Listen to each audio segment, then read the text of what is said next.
మోకాల నొప్పులకు ఎటువంటి సర్జరీ లేకుండా ఎపియాన్ పెయిన్ క్లినిక్ అందిస్తున్న అత్యాధునిక చికిత్స.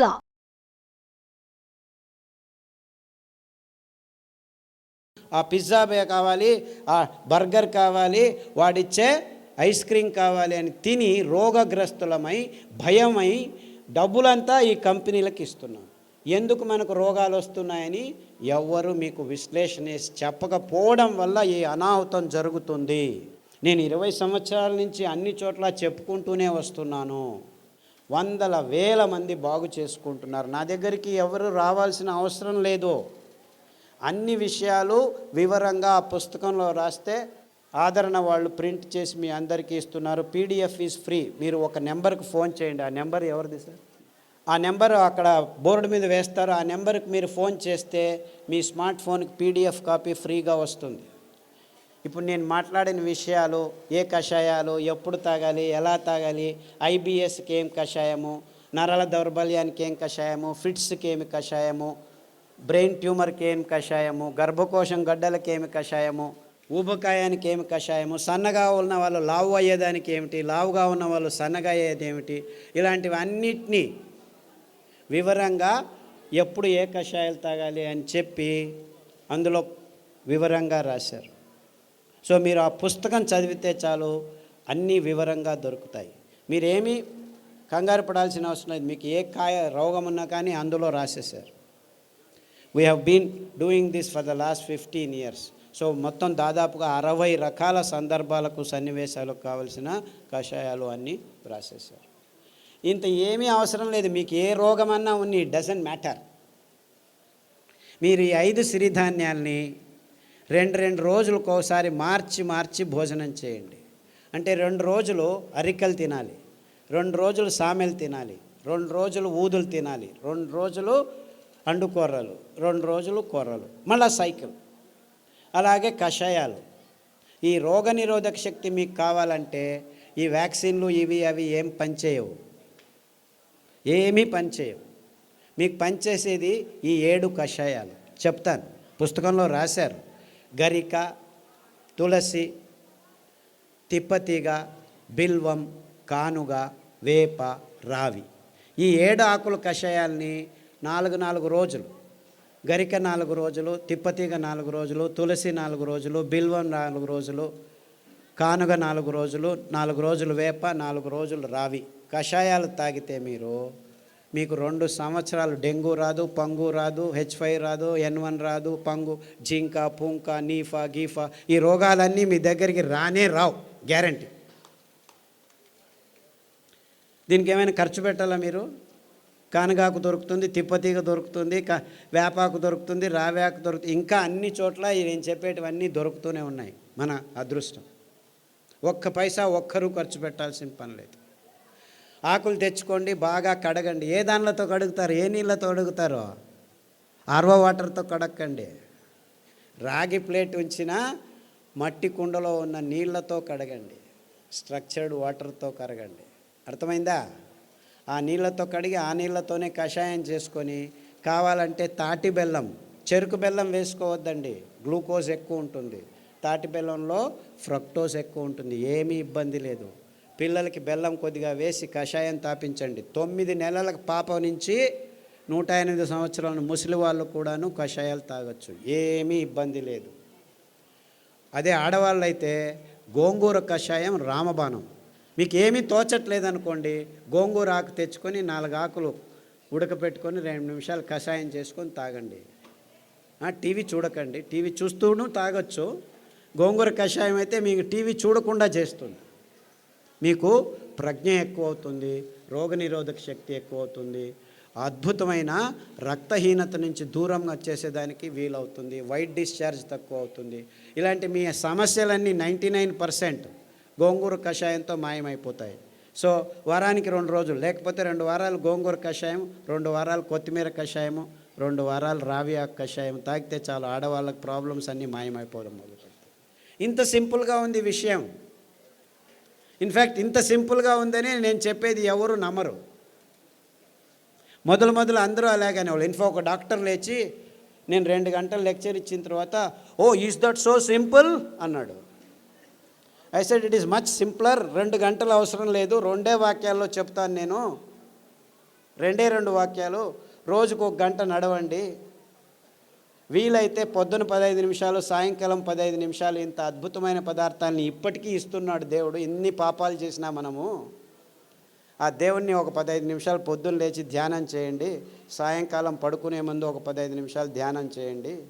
తర్వాత సిరిధాన్యాలను తినండి. గోధుమలను తినకండి, బియ్యం తినకండి, పాలు తాగకండి, చక్కెర ముట్టద్దండి, గుడ్లను కూడా చూడొద్దండి. పాపం అవేమో పిల్లల కోసం గుడ్లు పెట్టుకుంటున్నాయి, మీరు వెళ్ళి రాక్షసులాగా తినకండి. దానిలో గుడ్లు దానిలో ఉండనివ్వండి. లేదు చేపలు చాలా మంచివి, జలపుష్పాలు తినొచ్చని కొందరు స్వామీజీలు కూడా చెప్పడం మొదలుపెట్టారు. దాంట్లో మీకు దొరికేది పాదరసము, మెర్క్యూరీ తప్ప ఇంకేమీ దొరకదు. అంత భయంకరంగా ఉంది. బుద్ధిమాంద్యం పోదు కదా, బుద్ధిమాంద్యులు అవుతారు. మీ పిల్లలు బుద్ధిమాంద్యులు కాకుండా పుట్టాలంటే కొర్రలు తినండి, అండు కొర్రలు తినండి, అరికెలు తినండి, సామెలు తినండి. అరటి బోధ కషాయము, పసుపు కషాయము గర్భిణిగా ఉన్నప్పుడు తాగండి, పిల్లలకు తాగించండి. మీ పిల్లలు బుద్ధిమాంద్యులు అయిపోయి సూక్ష్మగ్రాహీలు అవుతారు.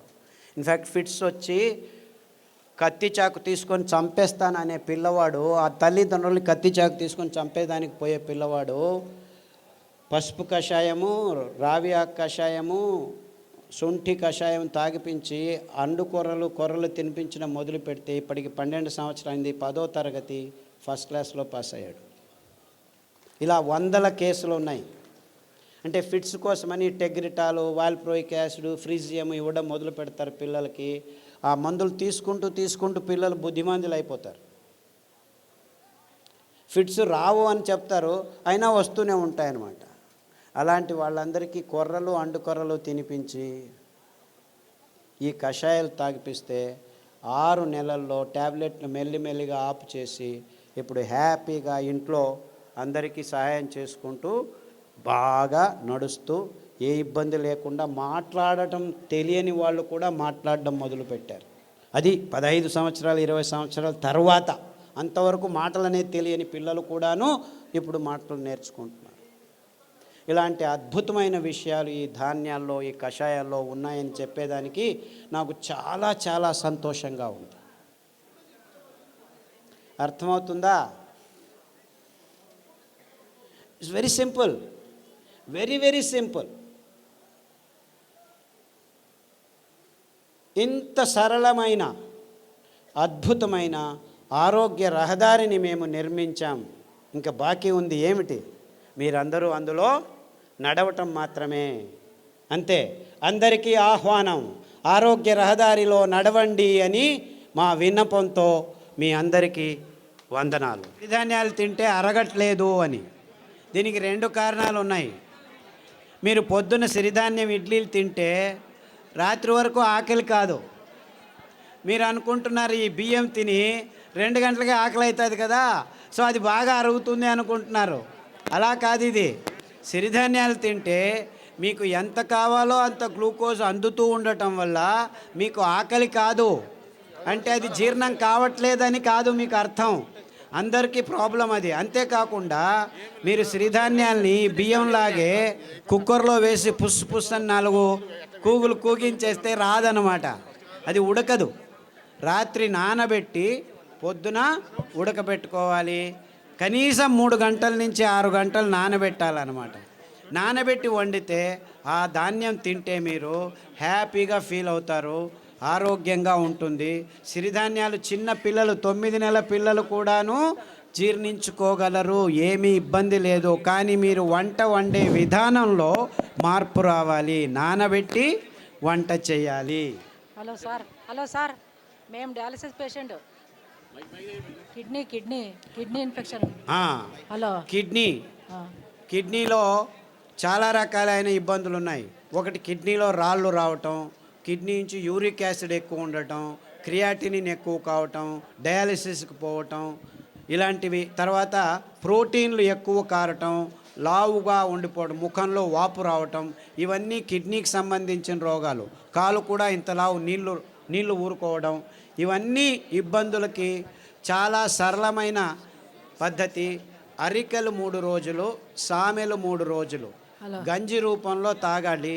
మార్చి 9 వారాల్లోనే మీకు ఈ ప్రాబ్లమ్స్ అన్నీ బాగవుతాయి. దానికి తోడు రణపాల ఆకు, పునర్నవ ఆకు, కొత్తిమీర ఆకు కషాయం వారం మార్చి తీసుకుంటే 9 వారాల్లో మీకు అంతా బాగవుతుంది. వీక్లో డయాలసిస్ 2 టైమ్స్ మాకు అది తగ్గిపోతూ వస్తుందమ్మా. ఇన్ఫ్యాక్ట్ చాలామంది డయాలసిస్ చేసుకున్న వాళ్ళు 1 సంవత్సరంలో డయాలసిస్ నుంచి దూరం కావచ్చు. Thank you sir. అండుకొర్రలు, బోధకాలు రోగం ఉన్న వాళ్ళు అండుకొర్రలు ఒక 3-4 సంవత్సరాలు తింటే బోధకాలు మెల్లిగా బాగవుతూ వస్తుంది. దానికి తోడు జామ ఆకు కషాయం, రావి ఆకు కషాయం, సాదాపాకు ఆకు కషాయం తాగాలి. బోధకాలు ఉన్న వాళ్ళకి అండుకొర్రలు 3 రోజులు, మిగిలిన ధాన్యాలు 4 ఒక్కొక్క రోజు తినాలి. సార్ నమస్కారం అండి. సార్ ఇక్కడ సార్ ఇటుపక్క సార్ చెప్పండి. సార్ నా భార్యకి 4 సంవత్సరాల నుంచి ఒక వ్యాధి ఉన్నదండి. ఆమె ఉదయం పూట్ల సరిగా పండుకోదండి. రాత్రి పూట్ల పడుకున్న తర్వాత మళ్ళీ తెల్లవారుజామున లేదండి. ఆ రాత్రి తెల్లవారుజామున అట్లా 2 రోజుల వరకు అలాగనే నిద్రపోతుందండి. లేస్తే తల తిరిగి వెంటనే మళ్ళీ కింద పడిపోతుందండి. ఈవెన్ పక్కన ఉన్న బాత్రూమ్ దగ్గర నుంచి మంచం దగ్గర రావడానికి కానీ తన నడిచే శక్తి లేక చిన్నపిల్లలాగా దొగ్గాడుకుంటూ వచ్చి మంచం మీద పడుకుంటుందండి. లేస్తే మళ్ళీ ఫుల్గా యాక్టివ్గా ఉంటుందండి. ఇది ఎందుకనేది అర్థం కాలేదండి. దీనికి వెర్రి నువ్వుల నూనె 2 వారాలు, నువ్వుల నూనె 2 వారాలు. ఉదయం లేచిన వెంటనే పడిగడుపున తాగించాలి. దానికి తోడు మారేడు ఆకుల కషాయం, బిల్వపత్రం కషాయం అంటారు. మారేడు బిల్వం 2 ఒకటే. గరిక కషాయం, పసుపు కషాయం, సాదాపాకు కషాయం వారం మార్చి తాగించండి. అండుకొర్రలు 3 రోజులు, మిగిలిన ధాన్యం ఒక్కొక్క రోజు. ఇలా తినిపిస్తే 6 వారాల్లోనే తేడా కనిపిస్తుంది. 6 weeks all that it takes. 6 నెలల్లో పూర్తిగా బాగవుతుంది. రక్తపు క్యాన్సరు, గర్భకోశం క్యాన్సరు, మెదడు క్యాన్సరు, ఎముకల క్యాన్సరు, ఇలా 14 రకాల క్యాన్సర్లు పుస్తకంలో పట్టీలో రాశారు. దాంట్లో ఉన్న ఆహారం, కషాయాలు వాడితే 6 వారాల్లోనే తేడా రావటం జరుగుతుంది. 6 నెలల్లో చాలా మటుకు మీకు గుణముఖులు అవుతారు. సార్ నాకు ఒట్టిగో డిజినెస్, తల తిరగడము మళ్ళీ ఇది ఒకటి ఉంది సార్. ఇది బ్రెయిన్ కొంచెం. సాదాపాకు కషాయము, పసుపు కషాయము, అరటి బోధ కషాయం. తర్వాత ఈ వర్టిగో ఉన్నవాళ్ళు చాలామందికి ఈ తంబాకు అంటే పొగాకు, సిగరెట్లు కానీ ఈ లోపల నోట్లో పెట్టుకోవడం కానీ అలవాటు ఉన్న వాళ్ళకి ఈ వర్టిగో ఎక్కువగా ఉంటుంది. అంటే మీరు దాని నుంచి బయటపడాలంటే చేయాల్సింది కానుగ ఆకు కషాయం, చమురు ఆకు కషాయం, రావి ఆకు కషాయం.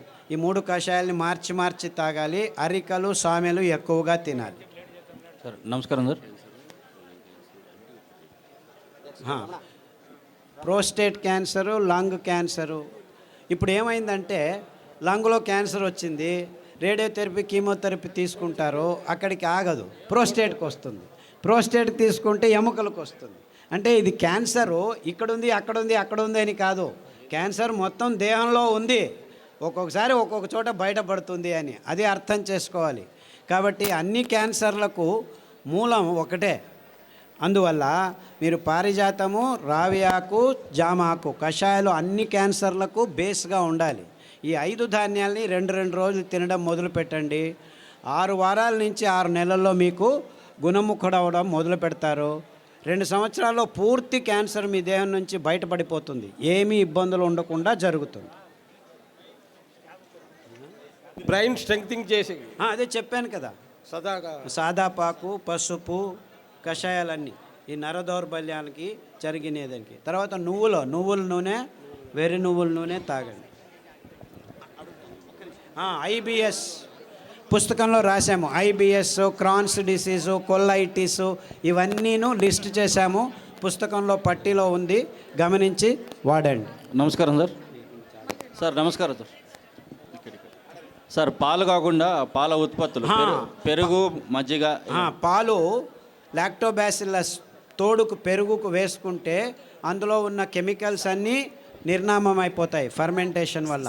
అంతేకాకుండా మనకు పాలు కొబ్బరి పాలు అతి అద్భుతమైన పాలు, అన్ని రోగాలను దూరం చేస్తాయి. నువ్వుల పాలు ఇంకా మంచిది, రాగి పాలు మంచిది. సో మనకు ఒక్క పాలు కాదు, కొబ్బరి పాలు అతి అద్భుతమైన పాలు.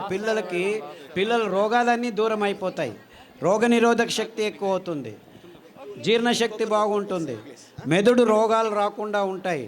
సో మీరు పాలకు పర్యాయం అంటే చాలా పాలు ఉన్నాయి. కొబ్బరి పాలు, నువ్వుల పాలు, రాగుల పాలు, సజ్జల పాలు, ఇలా 4-5 రకాల పాలు. దానిలో నుంచి పెరుగు కూడా చేసుకోవచ్చు, ఏమీ ఇబ్బంది లేదు. సార్ నమస్కారం అండి, నా పేరు పూల రమణ సార్. ఈ పరిసర ప్రాంతాల్లో మాకు రాగిడి భూములు ఎక్కువ సార్. సో ఈ ప్రాంతంలో మేము ఎక్కువగా జొన్నలు పండిస్తుంటాం, జొన్నలు, రాగులు, సద్దలు పండిస్తుంటాం. వాటి గురించి కూడా మీరు కొంచెం దయచేసి వాటి వివరణ కూడా ఇవ్వాలి. పుస్తకంలో రాశారు తటస్థ ధాన్యాలని. ఎందుకు మీరు రాగులు, సజ్జలు, జొన్నలే ఇంకా పెంచుతున్నారంటే కారణం ఇంతే. ఇది చాలా టెక్నికల్ రీజను, ప్రాక్టికల్ రీజను. రాగులు, సజ్జలు, జొన్నలు నగ్న బీజాలు అంటారు. అంటే దానిల మీద కవచం ఉండదు. అంటే దాన్ని మీరు మిషన్కి తీసుకెళ్ళి డీహస్కింగ్ చేయాల్సిన పని లేదు. అందుకే నేను చెప్తే ఎవరు నమ్మరు, మొదలు నమ్ముతూ ఉండలేదు. 20 సంవత్సరాల క్రితం డయాబెటీస్, గ్యాంగ్రీన్, రేపు కాలు కట్ చేయాలని 100 మంది క్యూలో నుంచున్నారు అన్ని హాస్పిటళ్ళలోనూ. ఆ మల్లేశ్వరంలో యాంపుటేషన్ హాస్పిటల్ ఉంది. రోజుకు 88 మందిని ఒక్కొక్క రూమ్లో కాలు అలా తీసి పడేస్తున్నారు. గల్ఫ్ కంట్రీస్లో ఇక్కడ 80 మంది అయితే అక్కడ 160 మందికి తీసేస్తున్నారు. అంటే డయాబెటీస్ వస్తే అక్కడికి ఆగదు. కొందరికి కాలు తీసేయాలి గ్యాంగ్రీన్ అని, కొందరికి కిడ్నీ లేచిపోతుంది డయాలిసిస్, కొందరికి కళ్ళు పోతున్నాయి, కొందరికి మొనకాలు న్యూరోపతి తీసేసి కొత్త కాళ్ళు వేస్తాం రండి అంటున్నారు. అన్నిటికీ కొత్త కాలు, కొత్త కిడ్నీ, కొత్తది ఎక్కడి నుంచి తెస్తున్నారు? పాడైందుకు ఎందుకు ఉంది అని చూడట్లేదు. కాలు తీసేస్తే ఎక్కడి నుంచి వస్తుంది? మళ్ళీ కొత్త కాలు పెడతారే, కృతక కాలు పెడతారు, అదొక బిజినెస్.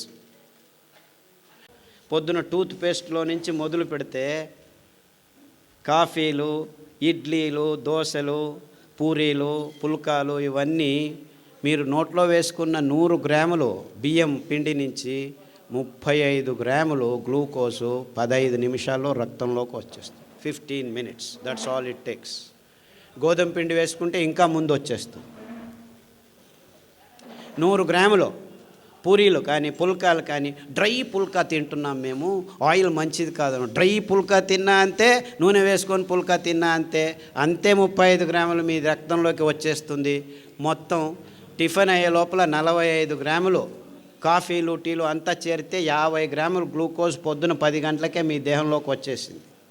10 గంటలకు ఆఫీస్కి పోతే మళ్ళీ ఒక కాఫీ, అట్లా పోయి కాఫీ తాగి వస్తాం, ఇట్లా పోయి టీ తాగి వస్తాం. ఇంకా టీలు, కాఫీలు, ఎండాకాలం జ్యూసులు తాగుదాము. ఒక్కొక్క జ్యూస్లో మీకు 50 గ్రాముల నుంచి 100 గ్రాములు చక్కెర వేసి బుర్ర అని తాగొచ్చి ఆహా మంకు మందం అయిపోయింది. రక్తం అంతా చేరి ఆ మందం ప్రవహించకుండా హార్ట్ బీట్ తప్పుతూ ఉంటే, ఓహో హార్ట్ బీట్ తప్పుతుంది, నీ రక్తంలో హార్ట్ బ్లాక్స్ అవుతున్నాయి, రక్తం మందం అయిపోయింది, ఈ ట్యాబ్లెట్ తీసుకో. ఎన్ని రోజులు తీసుకుంటూ ఉండు, ఏం ప్రాబ్లం లేదు. అరే ఆ చక్కెర నోట్లో పోకుండా చూసుకోరా నాయన, అది మందం అవుతుంది. ఇప్పుడు చక్కెర నీళ్ళలో వేసి ఒక 2 నిమిషాలు వేడి చేస్తే ఏమవుతుంది? పాకం అవుతుంది. మీ దేహం టెంపరేచర్ ఎంత ఉంది, ఆ టెంపరేచర్లో మీరు చక్కెరలో వేసింటే పాకమై కూర్చోండి ఉంది. పాకమై కూర్చుందిరా బాబు, అందుకే రక్తం పారట్లేదు అని ఎవడైనా చెప్పాడు? లేదు ఊరికాయ తింటే మీకు బీపీ వచ్చింది అంటాడు. ఉప్పుకు బీపీకి సంబంధమే లేదు, కానీ చక్కెరకు ఉన్న సంబంధం అని ఏ డాక్టర్ ఇంతవరకు మీకు చెప్పలేదు. అంతెందుకు, మీరు మీ భార్య మర్చిపోయి ఉప్పు ఒకసారి సాంబార్లో ఎక్కువ వేసింది అనుకోండి, రెండోసారి మర్చిపోయి, ఒకసారి వేసింటుంది, ఏదో ఇంట్లో గొలవల గలబల మర్చిపోయాను, ఇంకొకసారి ఉప్పు వేశారనుకోండి, ఆ సాంబార్ ఎవరైనా తింటారా? భార్య కూడా తినదు, ఉప్పు కషమని. అదే మర్చిపోయి గులాబ్ జాముకి ఇంకో 4 చెంచాలు చక్కెర ఎక్కువ వేసాం అనుకో, హేమావతి చాలా బాగుంది, ఇంక 2 గులాబీలు తీసుకురా అంటాం. అంటే ఉప్పు మనం కావాలన్నా తినలేము. నాకంటే మీరు కొద్దిగా ఎక్కువ ఉప్పు తినొచ్చు, ఇంకొక ఊరగాయ ఎక్కువ తినొచ్చు, అంతేకాని ఉప్పు మన నోట్లోకి పోమన్నా పోదు. కానీ డాక్టర్లు ఏం చెప్తున్నారు? ఉప్పు వల్ల మీకు బీపీ వస్తుంది అంట. నిజంగా బీపీ వస్తుంది ఈ చక్కెర వల్ల, ఈ కాఫీ వల్ల, ఈ టీ వల్ల, ఈ పాల వల్ల అని ఏ డాక్టర్ మీకు చెప్పట్లేదు. ఇన్ఫ్యాక్ట్ ఊరగాయ అతి అద్భుతమైన పదార్థం. నిమ్మకాయ ఊరగాయ, టమోటా ఊరగాయ, చింతపండు ఊరగాయ, మామిడికాయ ఊరగాయ, ఉల్లికాయ ఊరగాయ, ఇవన్నీ ఆల్ఫా హైడ్రాక్సీ కార్బాక్సిలిక్ యాసిడ్స్ అంటారు. Tartaric acid, citric acid, ascorbic acid, మామిడి పండులో గ్యాలిక్ యాసిడ్ అని, గోంగూరలో ప్రోటోకోచిక్ యాసిడ్ అని ఇంకొకటి అద్భుతమైన పదార్థాలు. ఇవి అద్భుతం. ఎంత అద్భుతం అంటే మీ దేహంలో క్యాన్సర్ని పుట్టించే కారకాల్ని 1 నిమిషంలో నిర్వీర్యం చేస్తాయి. అంటే మన దేశంలో ఊరగాయ కూర్చుకొని ఇట్లా ఇంత తినము, చివరకు పెరుగన్నంలో కొద్దిగా నంజుకొని తింటాం. ఆ కొద్ది అంశమే చాలు మన దేహంలో క్యాన్సర్ని దూరం చేసేదానికి దోహదపడుతుంది. ఇంత అద్భుతమైన ఆహార పద్ధతిని అనారోగ్యమని చెప్పి ఊరగాయని మన అరిటాకుల నుంచి తీసేసి చివరికి ఇచ్చింది వీళ్ళు ఏమిటాయంటే ఐస్ క్రీములు. ఆ ఐస్ క్రీమ్ తిని హార్ట్ బ్లాక్ అవుతున్నాయి పిల్లలకి, చిన్న పిల్లలకి. ఇది ఆహార సంస్కృతిని పూర్తిగా నాశనం చేసే అడ్వర్టైజ్మెంట్లు చేస్తున్న మోసం. ఏ ఒక్క డాక్టర్ అయినా మీరు ఐస్ క్రీమ్ తినొద్దండి మంచిది కాదు అని చెప్పాడా? లేదు. ఊరగాయ తినొద్దండి అని అందరికీ చెప్తున్నారు. ఒకరికొకరు ఊరగాయ తినొద్దు అంట. వాడెవడో అమెరికాకు పోయిన వెంటనే ఫోన్, అమ్మా మీరు ఊరగాయలు ఎక్కువ తింటున్నారు, కొబ్బరి చట్నీలు ఎక్కువ తింటున్నారు, ఆఫ్ చేయండి. అక్కడ మాంసము, పిజ్జాలు, బర్గర్లు తిని హార్ట్లు పుట్టుకు అని చనిపోతున్నారు. దాని గురించి ఎవరు చెప్పట్లేదు. కొబ్బరిలో కొలెస్ట్రాల్ లేదు, ఊరగాయలో బీపీ లేదు. ఉండే బీపీ, ఉండే రోగం, ఉండే షుగర్ అంతా షుగర్లో, పాలల్లో, కాఫీల్లో, టీలో ఉంది. కానీ ఏ ఒక్క డాక్టరు, ఏ ఒక్క విజ్ఞాని, ఏ విశ్వవిద్యానిలయం దీని గురించి చెప్పట్లేదు. దానికి తోడు పుస్తకాల్లో రోసుకొని పాలు మంచిది, బియ్యం మంచిది, గోధుమలు మంచిది, ఇది తినండి అది తినండి అని ఈ డాక్టర్ల నుంచి డయాబెటీస్ వచ్చిందా చపాతీ తిన్ను. చపాతీలో గ్లూటెన్ అనే ప్రోటీన్ ఉంది. అది కూడా ఈ కల్మషాలు మీ చిన్న పోగుల్ని అంటుకుంటే సిలియక్ డిసీజెస్, అలర్జీ డిసీజెస్ అన్నీ వస్తాయి. నిర్నాళ గ్రంథికలు నాశనం అవుతున్నాయి. అటువంటి భయంకరమైన పదార్థాన్ని ఆహారమని ఎందుకు నమ్మించారో? ఈ ఫర్టిలైజర్ కంపెనీలు పెంచుతున్నది గోధుమలు ప్రపంచమంతా. అందుకే అందరూ గోధుమలు తినేట్టు చేస్తున్నారు. చపాతీ మంచిది, ఆయిల్ వద్దు, పుల్కాలు మంచివి. What non sense. ఆ గోధుమల వైపు ముఖం కూడా చూపించకూడదు, అంత భయంకరం. ఎందుకంటే 1 కేజీ పెంచేదానికి 10,000 లీటర్ల నీళ్లను కట్టాలి. మొదటే చెప్పాను, నీళ్లు లేవు. చక్కెర 1 కేజీ పెంచేదానికి 28,000 లీటర్ల నీళ్లను కట్టాలి మనం సాగుబడి. ఇంత భయంకరమైన పదార్థాలని ఆహారమని నమ్మించి మొత్తం ప్రపంచాన్ని నాశనం చేయటం ఒకవైపు అయితే, ప్రకృతి పర్యావరణాన్ని నాశనం చేస్తున్నాం మనం. మన జీవితాలు పాడైపోవడం ఒకవైపు, మొత్తం ప్రపంచంలో ఉన్న మూగ ప్రాణులన్నింటినీ నాశనం చేస్తున్నాం. ఎందుకంటే మనకు కావాల్సిన ఈ పందుల్ని, కోళ్ళని, ఆవుల్ని పెంచేదానికి మొత్తం ప్రపంచంలో పెద్ద అడవులన్నింటినీ నాశనం చేసేసి ఈ సోయాబీను, మొక్కజొన్న, పశుగ్రాసం తయారు చేస్తున్నారు. ఈ సోయాబీన్ మంచిది, మీకు ప్రోటీన్ అని చెప్తున్నారు. మన దేహంలో ప్రోటీన్ అవసరమే లేదు. 6%, 7% ఉంటే చాలు. ఆ 7% ప్రోటీను మన సిరిధాన్యాల్లో, కొర్రల్లో ఉంది, అరికల్లో ఉంది, సామెల్లో ఉంది, అండుకొర్రల్లో ఉంది, ఊదుల్లో ఉంది. ఏ డాక్టర్ అయినా, ఏ విజ్ఞాని అయినా ఈ విషయాన్ని చెబుతున్నారా? లేదు, ప్రోటీన్ కావాలి తినండి, ప్రోటీన్ కావాలి తినండి అని వాళ్ళు చెప్పారని మన ఆయుర్వేద పండితులు పొద్దున్న లేచి మొలకలు చేసుకొని తినండి ఇందిన్ని అని చెప్పడం మొదలుపెట్టారు. మొలకల్లో ప్రోటీన్ ఉంది, 24% ప్రోటీన్ ఉంది. అంత తినకూడదు. మీరు కావాలంటే వారానికి ఒకసారి ఏదైనా బేడలు, అది పెసలు కావచ్చు, ఉలవలు కావచ్చు, కందులు కావచ్చు, శనగలు కావచ్చు, అంతకంటే ఎక్కువ అవసరం లేదు. మీరు ఎక్కువ తింటే మీ పొట్ట అప్పుద్ది తెలుస్తుంది మీకు. గ్యాస్ పట్టుకుపోతుంది. గ్యాస్ ఇక్కడ ఇరుక్కుపోయింది, అక్కడ ఇరుక్కుపోయింది. ఈ మొలకలు తింటే ప్రోటీను, అంతేకాకుండా దాంట్లో కూడాను చాలా కార్బోహైడ్రేట్ ఉంది, మీ షుగర్ ఎక్కువైపోతుంది. ఇలా అవైజ్ఞానికమైన విషయాలన్నింటినీ వైజ్ఞానికమని చెప్పి మన నోట్లలో ఈ పదార్థాలు వేయటం వల్ల మన చిన్న పిల్లల నుంచి పెద్దల వరకు ఈ రోగాలు వస్తున్నాయి. అంటే మనం చేయాల్సింది ఇంతే. ఈ అద్భుతమైన వరి అన్నాన్ని, ఏమి నువ్వు చెప్పేది? వరి అన్నం అన్నం కాదంటున్నావా? వరి అన్నం అన్నమే కాదు. ఎందుకంటే అది తిన్న వెంటనే మీ దేహంలోకి సగానికి సగం గ్లూకోజ్ని 15 నిమిషాల్లో నింపేస్తుంది. అదే మోసము, అదే రోగము.